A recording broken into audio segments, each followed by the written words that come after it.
Dah 3 tahun tak beranak, kau masih ada hati nak tuntut harta? Bila kau dah cerai dengan aku, seumur hidup kau cuma boleh kutip sampah. Siapa nak kahwin dengan perempuan mandul yang dah kena buang? Hei, Pak Cik Mekanik.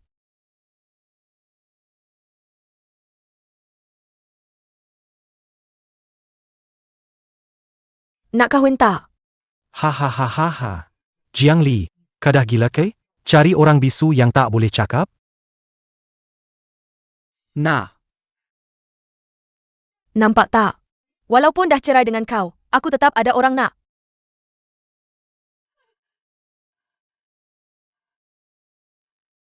Mak cik tua. Anak kau kutip perempuan murahan ni, tak nak bagi penjelasan ke? Tengoklah muka kau yang miskin ni.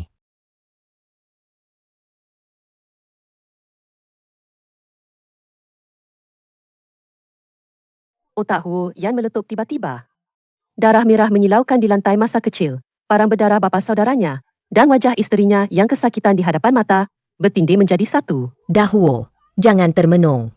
Ayah kau dah tak ada. Sekarang kau ketua keluarga. Cepat hantar ke hospital. Anak perempuan. Keluarga kita miskin. Dah Huo pun tak fasih bercakap. Tapi 100,000 ni duit nyawa dia. Apa yang isteri orang lain ada? Isteri Dah Huo kita mesti ada. Orang ramai yang tengok tu semua terkejut. Zaman sekarang ni, kahwin dengan anak darakat daerah ni pun harga macam ni je. Mana datang duit banyak sangat ni? Tukang repair kereta je pun. Berlagak je lebih. Duit jual rumah kot. Budak keluarga Shen. Dah cerai tu. Jaga sikit mulut tu. Isteri saya sekarang orang keluarga Huo. Kita tengoklah nanti. Balik rumah ke? naik. Naik kereta.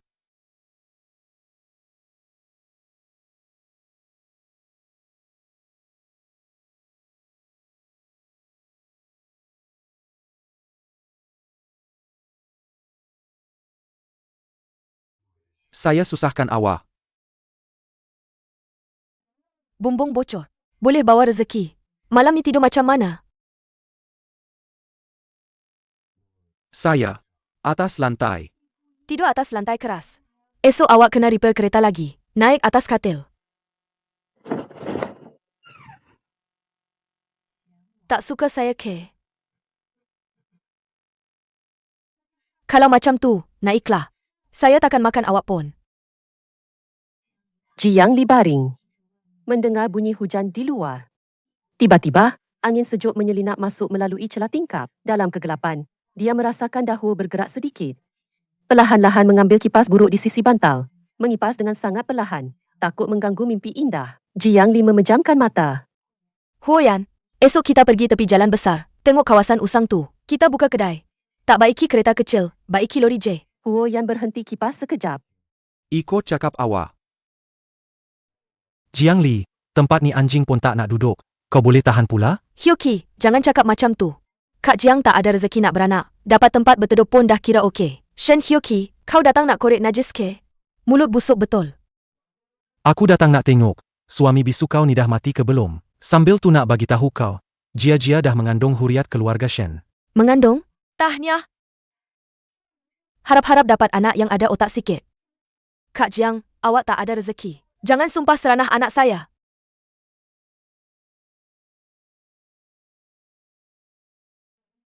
Ada tenaga ke? Kalau macam tu, kita pindah tempat besar sikit, biar diorang terkejut. Kau tukang baiki kereta busuk. Nak buat apa?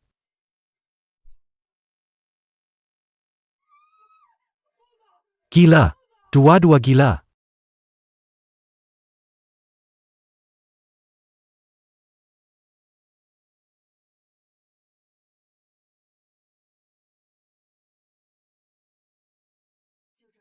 Ini je? Mahal. Tak mahal. Lori besar jalan jauh. Yang paling diperlukan tu, makanan panas dan mekanik yang boleh diharap. Tulisan ni Jiang Li yang tulis. Hari pertama. Cuma bunyi angin. Berpuluh-puluh trailer lalu lalang. Tak ada satu pun yang berhenti. Anakku, tempat ni tak terlalu terpencil, ke? Bau daging yang kuat, mengikut angin barat laut, terus menyapu seluruh lebuh raya. Puan bos, bau apa ni? Wangi sangat? Nasi 20 RM, boleh tambah sampai kenyang. Sedapnya. Daging ni memang terbaik. Bos, tayar depan kiri macam bergoyang sikit. Boleh tengokkan? Boleh.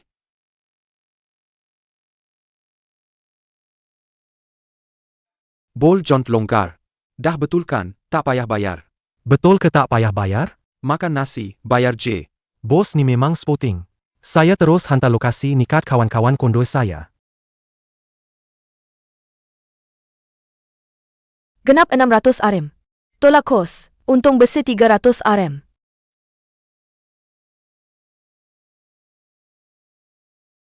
Jiang Li.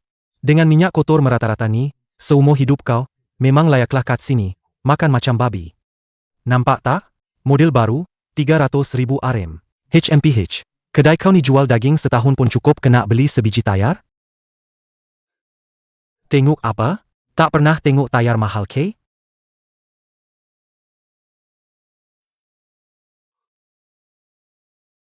Tayar celup ni, nak tipu kau je. Encik Shen. Kereta baru 300,000, tapi pakai tayar celup RM300. Kau kena tipu dengan kedai kereta terpakai, ke?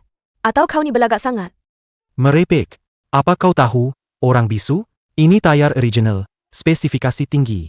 Kau dah rosakkan tayar aku. Bayar ganti rugi 5,000.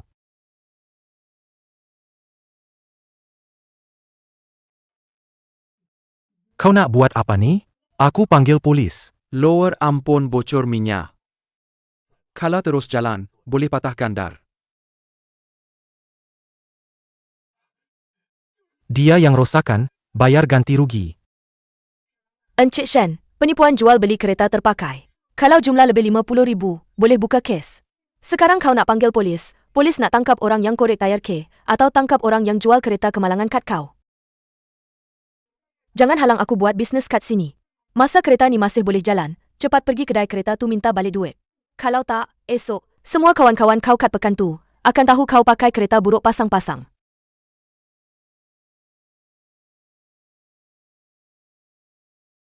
$300, $500, hari ni dah lebih 1,000.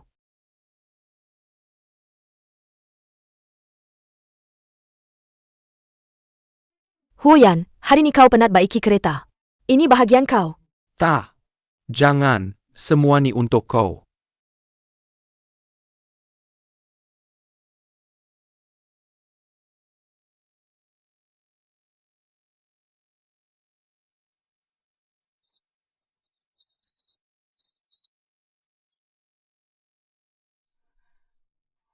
Huyan, Saya ganggu awak, ke? lantai panas sangat. Mari tidur atas katil. Kotor. Berani awak tak dengar cakap saya? Bukan otot yang licin, tetapi penuh dengan parut dan lekuk-lekuk. Benjolan yang bersilang-silang. Itu adalah beberapa parut yang sangat dalam. Parut pisau lama yang sangat menakutkan. Terus menembusi seluruh tulang belakangnya. Apa ni?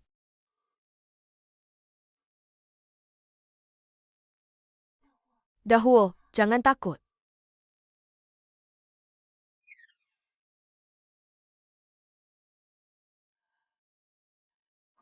Anakku, itu angkara bapa saudaranya. Bapa saudaranya? Ayah dahulu meninggal awal. Kilang bayar sedikit pampasan. Bapa saudaranya bawa orang datang. Kata dua keluarga yang tiada waris lelaki mesti diuruskan oleh ketua keluarga. Dia rampas duit dan tikam orang. Dahulu baru 6 tahun. Dia peluk erat abu ayahnya. Tak nak lepas. Binatang tu angkat kapak kayu dan tetak ke bawah. Nasib baik budak ni kuat semangat. Tak mati, tapi sejak itu, suaranya jadi bermasalah. Dia tak suka bercakap lagi. Huo yang menggigil hebat dalam kegelapan. Huyan, mulai sekarang, saya akan lindungi awak. Siapa berani sentuh awak lagi? Saya akan lawan sampai mati.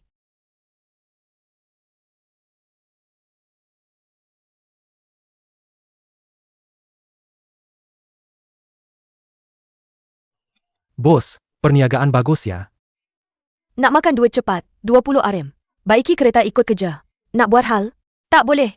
Hehehe, bos perempuan ni garang juga. Jalan raya ni bawah jagaan kami. Yuran pengurusan 2000 RM sebulan. Kurang 1 sen, periuk ni aku pecahkan.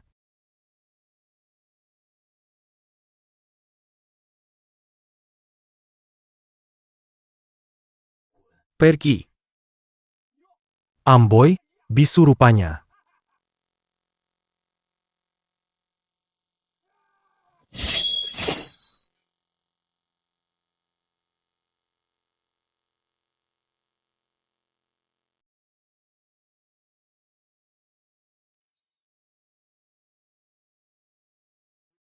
Jangan pukul. Ada apa ni? Tuan polis, mereka datang memeras ugot. Siap keluarkan pisau dulu. Suami saya ni pertahankan diri. Polis Puji Hu yang cekap, tangkas. Minta dia telefon terus kalau ada apa-apa. Orang ramai pun Puji Hu yang hebat. Anak, kamu dah dengar ke? Shen Sioki dari keluarga Shen tu dah kena musibah besar. Rumah dia runtuh. Lebih kuranglah. Rumah zon sekolah yang dia beli pekan tu, pemaju dah lari dengan duit. Sekarang kawasan tu semua bangunan terbengkalai. Shen Sioki dah laborkan semua harta dia. Semuanya dah lesap. Sekarang ni, pinjaman ban pun dah tak mampu nak bayar. Teringat muka Shen Hyoki masa tu, berlagak dengan kereta baru dia. Bencana dari langit boleh dielak, bencana sendiri cari, takkan hidup. Lepas makan, saya bawa awak pergi pekan. Pergi? Pergi mana? Nak belikan awak beberapa pasang baju tebal. Simpanan kita dah cecah 20,000. Jomlah kita berbelanja sakan sikit.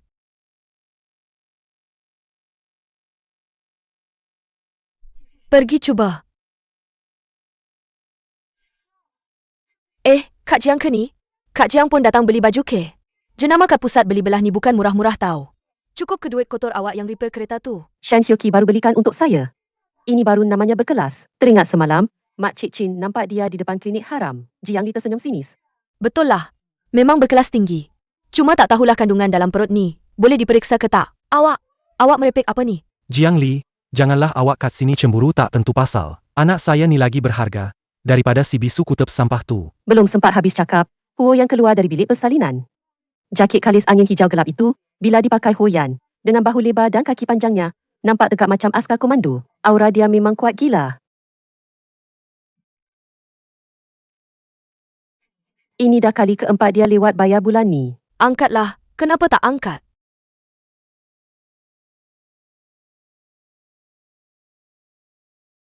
Belakang Shen Hyoki macam anjing kurap.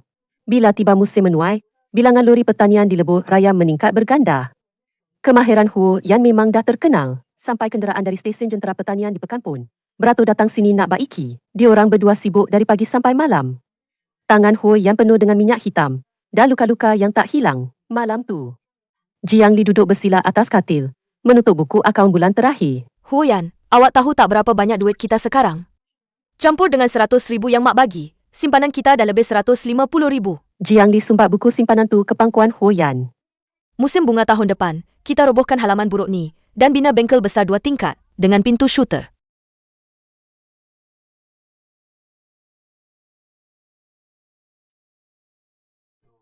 Semua ikut cakap isteri. Sedang mereka berdua gembira, tiba-tiba kedengaran bunyi ketukan pintu yang menjengkelkan dari luar halaman. Dahuo, buka pintu. Ni Pak Cik kau ni. Aku datang nak tengok kau dengan mak kau.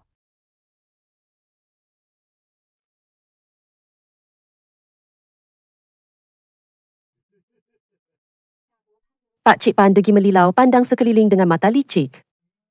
Amboi, halaman ni dah cantik dah. Matanya akhirnya tertumpu tamak pada kuali besar yang masih berasap bau daging. Bunuh kau. Hu Yan, letak kayu tu. Sebab sampah macam ni, kau nak masuk lokap. Macam mana aku dengan mak nak hidup nanti? Kau dah melampau. Aku ni Pak Cik kandung kau. Dulu masa ayah kau meninggal, kalau bukan aku yang uruskan, dia takkan ada kubur pun. Tak adil langsung. Menantu perempuan pukul orang tua. Tak nak jaga aku ketua. esok aku pergi pejabat daerah adukan korang. Pak Cik bukan saja tak pergi, malah dia terus menumpang di pondok usang belakang rumah. Siang Ho yang baiki kereta, Pak Cik pula mundar-mandir di sebelah. Belagak dengan pemandu, cakap kedai ni milik keluarga Pan. Tengah hari-hari ketiga, Jiang Li sedang basuh sayur di belakang. Puan kedai, duit baki. Pemandu yang bayar di depan memanggil. Jiang Li baru nak bangun. Dia nampak Pan Degi dah cepat-cepat menyelinap ke belakang kaunter. Pak Cik, jangan panjang sangat tangan tu. Jiang Li memandang Pan Degi dengan dingin. Pak Cik Pan menggosok jarinya yang bengkak dan merah. Dia jadi marah dan malu. Aku ni ketua keluarga ni. Huo yang tu bisu. Bodoh. Duit ni patutnya aku yang uruskan. Kau ni perempuan bekas yang mandul. Lambat laun mesti kena halau keluar.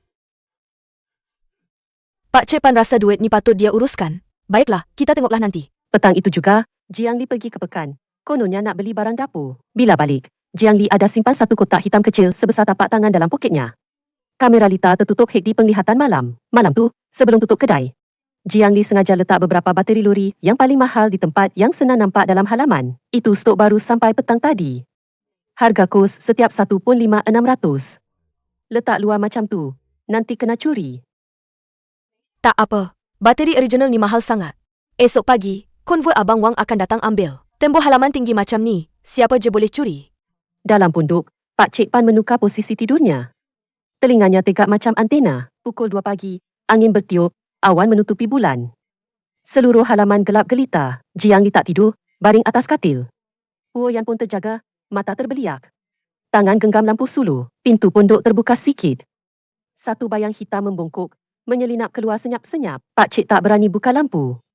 Dia meraba-raba ketimbunan bateri ikut ingatan. Pak Cik susah payah angkat satu bateri yang berat gila. Muka dia berkedut-kedut senyum lebar. Benda-benda ni, kalau jual kad pusat kita semula pekan, boleh dapat RM2,000 paling kurang. Perempuan tak guna tu nak lawan aku? Pak Cik ingat dia dah sempurna. Dalam kotak hitam kecil bawah atap tu, lampu sensor inframerah dah menyala. Senyap-senyap, muka tamak Pak Cik, gerak-geri mencuri dia. Sampai air liur basi kat tepi mulut pun. Semua direkam jelas. Ikan dah makan umpan. Pagi-pagi, kabus nipis belum hilang. Lori besar Abang Wang dah bunyikan hon. Puan bos, mana 4 bateri original yang janji semalam? Saya nak cepat keluar ni. Kenapa bateri tinggal separuh je? Tinggal 2 je ni. Huo yang keluar dari bawah kereta, pegang sepana. Keningnya terus berkerut seribu. Pak Cik Pan Degi sedang duduk di ruang tamu minum bubur. Apabila terdengar bunyi, mata Pak Cik Pan Degi terus melilau. Dia pun keluar dengan mangkuk di tangan, berjalan dengan lagak. Apa yang bising-bising ni? Pagi-pagi buta dah menjerit macam orang gila. Aku dah cakap, perempuan macam kau ni tak boleh jaga rumah. Barang berharga macam ni letak kat halaman. Mesti kau tak kunci pintu elok-elok, sebab tu pencuri masuk. Dah Huo, tengoklah isteri kau ni, pembawa malang. Hari ni hilang bateri, esok lusa habis semua harta. Mulai hari ini, duit kedai dan kunci ni, mesti serahkan pada aku untuk simpan. Abang Wang ni panas baran orangnya. Terus berkerut dahi mendengarnya. Dah Huo, kenapa Pak Cik kau ni perangai macam ni? Jiang Li bukan saja tak marah, malah tersenyum sinis. Pak Cik, lakonan pencuri jerit tangkap pencuri ni memang hebatlah. Malam tadi angkat bateri sampai sakit pinggang ke. Jalan pun dah terhincut-hincut. Muka Pak Cik Pan Degi terus berubah.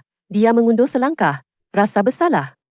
Tapi Pak Cik Pan Degi yakin Jiang Li tiada bukti. Terus dia mengamuk. Kau ni perempuan mandul, sundal. Berani kau fitnah aku. Aku bunuh kau. Tangan kasar sebesar kipas menggenggam erat batang penyapu. Huo yang berdiri seperti dewa perang, menghalang di hadapan Jiang Li. Huo yang mengerahkan sedikit tenaga, dan batang penyapu kayu yang tebal itu patah berderak, terbelah dua. Pan Degi teruyung hayang akibat kekuatan itu, terus jatuh ke dalam lupak lumpur. Bunuh orang. Anak saudara pukul orang tua. Pan Degi sengaja tak bangun, berguling-guling di tanah dengan ganas. Jeritan itu menarik perhatian ramai penduduk kampung yang lalu lalang dan pemandu yang melintas. Mereka mengepung pintu pagar sehingga sesak. Dengar cerita Jiang Li hasut orang tua curi barang, ini memang tak patut. Orang ramai yang memerhati mula berbisik-bisik. Pan Degi nampak ada orang sokong dia. Dia meraung lagi kuat. Semua orang, tolong nilai. Diorang dah kaya, tak nak mengaku saudara miskin dah.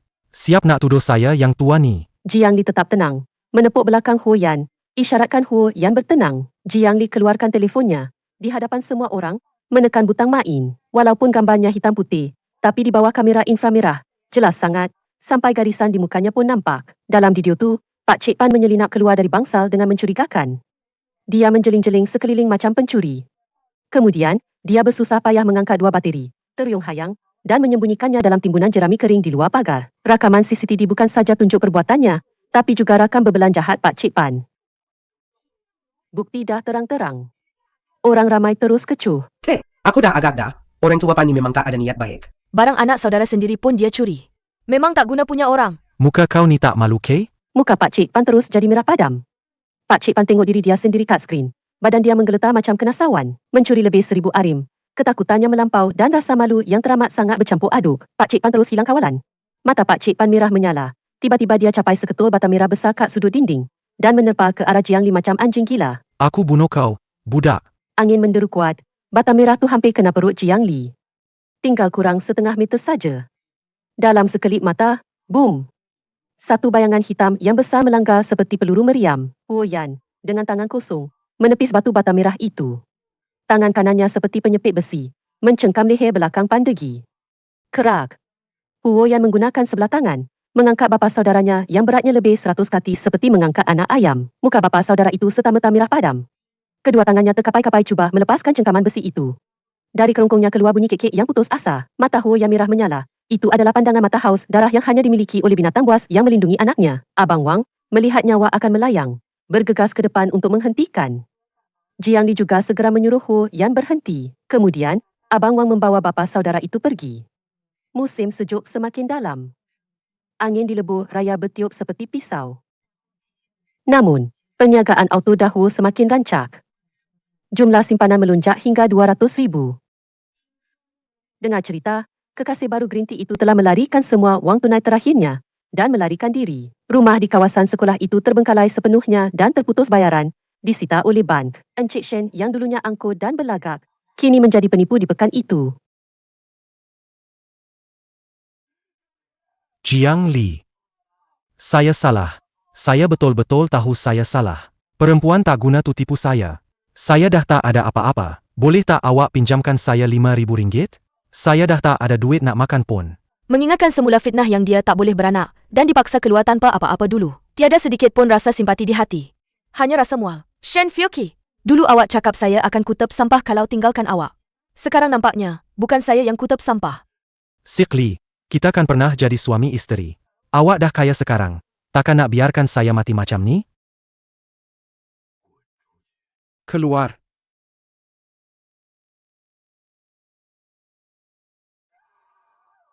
Dalam angin sejuk beku di bawah sifar darjah. Dalam angin sejuk beku di bawah sifar darjah. Sebaldi air ini memang menyakitkan. Sebaldi air ini memang menyakitkan. Kalau nak mati, mati jauh-jauh sikit. Jangan kotorkan tanah rumah saya. Huo Yan, tutup pintu, lepaskan anjing.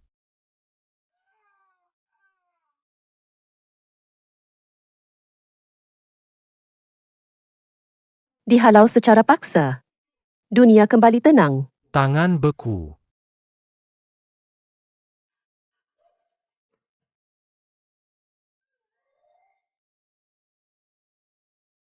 Koridor sunyi sepi seperti kubur.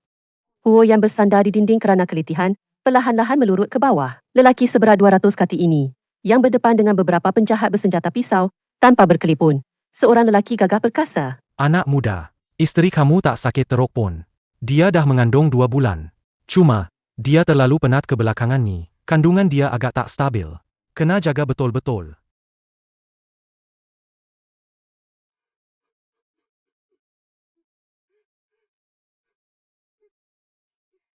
Kenapa nangis ni, si tinggi bodoh? Ada anak. Saya jadi ayah. 3 tahun. Shen Hyoki sebarkan fitnah, kata saya tak boleh beranak. Buat saya kena pandang serong. Sekarang, tamparan hebat ni, akhirnya kena tepat pada muka keluarga Shen. Esok juga saya akan sebarkan berita ni. Saya nak semua orang tahu, siapa sebenarnya yang tak boleh beranak dulu. Tak sampai 3 hari, berita kehamilan Jiang Li dah tersebar macam ada sayap. Kes seluruh pekan. Dah dengar ke? Isteri Dahuo dah mengandung 2 bulan. Aduh, dulu tu, Shen Hyoki asyik cakap orang tu tak boleh beranak. Rupanya dia sendiri yang tak guna. Betul lah tu dengar cerita Shen Fiuqi, anak dalam perut isteri baru dia yang lari tu, bukan anak dia pun. Angin barat lawa bertiup masuk ke dadanya yang kosong. Tinggal hanya penyesalan dan keputusasaan yang tak berkesudahan. Namun, cahaya dari auto Dahuo menerangi lebuh raya itu dengan terang benderang, sentiasa meriah dan sibuk. Kau ni dah tak ada keturunan. Penipu pula tu. Masih ada muka nak datang sini? Anak perempuan saya dah lama gugurkan anak haram tu. Sekarang kau dah tak ada rumah terbengkalai pun. Masih nak harapkan anak saya hidup susah dengan kau? Dia teringat bagaimana Jiang Li pernah menguruskan rumah dengan begitu teratur. Dia teringat skim kehidupan yang sepatutnya dia miliki. Tapi sekarang, dia tak ada rumah, tak ada duit, tak ada waris. Menjadi seekor anjing yang benar-benar patah tulang belakang. Di tengah musim sejuk yang mencengkam, salji turun dengan lebatnya. Namun, auto dahulu di tepi lebuh raya itu kelihatan serba baharu. Lebih 200,000 simpanan mereka, semuanya dilaburkan di situ. Sebuah bangunan 2 tingkat yang luas dan terang telah dibina. Mak Cik Chin mendapat bilik yang paling cerah. Setiap hari dia tersenyum lebar. Perut Jiang Li sudah membuncit. Tarikh jangkaan bersalinnya bulan depan. Tetapi, semakin besar perut Jiang Li, Huo yang pula semakin pelik. Siang hari, dia masih normal semasa membaiki kereta. Tapi bila malam tiba, dia langsung tak nak tidur di bilik utama. Malam itu, suhu turun sampai negatif 10 darjah Celsius. Di hujung koridor, Huo yang macam anjing gegasi yang dibuang. Duduk mencangkung atas lantai sejuk. Dia pegang rokok yang tak menyala. Mata merah penuh ketakutan. Huoyan, kau kenapa ni? Jangan dekat. Pendarahan teruk boleh mati. Isteri, Huoyan! Air ketuban. Air ketuban pecah. Di luar, salji turun lebat. Salji atas lebuh raya nasional dah sampai paras buku lali. Memang tak dapat teksi. Kereta ni dah pasang rantai anti gelincir paling tebal. Chasis pun dah diperkukuh. sayang jangan takut, saya ada. Salji makin lebat. Pengelap cermin pun hampir patah. Tak ada satu kereta pun atas lebuh raya nasional. Perlahan-lahan, jalan licin. Tak boleh perlahan. Saya tak boleh hidup tanpa awak. Kereta pikap buruk ni, yang diejek ramai orang, sekarang tunjuk daya cengkaman yang menakjubkan. Di selekoh tajam yang berais, dia buat drift sempurna. Perjalanan 40 minit biasa, Huo yang ambil masa kurang 20 minit. Doktor, selamatkan dia. Dia mengeluarkan raungan paling kuat dalam hidupnya, sehingga pintu kaca bergegar. Dia tak tahu nak berdoa pada siapa, cuma bersumpah berulang kali dalam hati. Asalkan dia selamat, saya sanggup tukar dengan nyawa saya. Tak tahu berapa lama berlalu, tangisan bayi yang nyaring dan jelas, seperti cahaya matahari pagi, memecah kesunyian bilik bersalin. Warislah, ibu dan anak selamat. Bayi lelaki 7 paun 2 aunce. Dia memandang isterinya, memandang permata paling lemah di dunia ini di sebelahnya. Sangat berhati-hati. Gumpalan daging kecil yang sedang memijam mata dan menggelembung. Bayangan hitam berdarah zaman kanak-kanak hancur berkecai pada saat ini. Suara yang terkunci selama 20 tahun kerana ketakutan melampau, akhirnya terlepas dari belenggu. Isteri, saya sayang awak. Kenapa nangis? Si bodoh besar. Hidup kita akan makin maju lepas ni. 2 tahun kemudian, Auto Dahu sudah menjadi pusat sedis kenderaan berat terbesar di kawasan itu. Restoran makanan segera di tingkat 2 pula sentiasa penuh.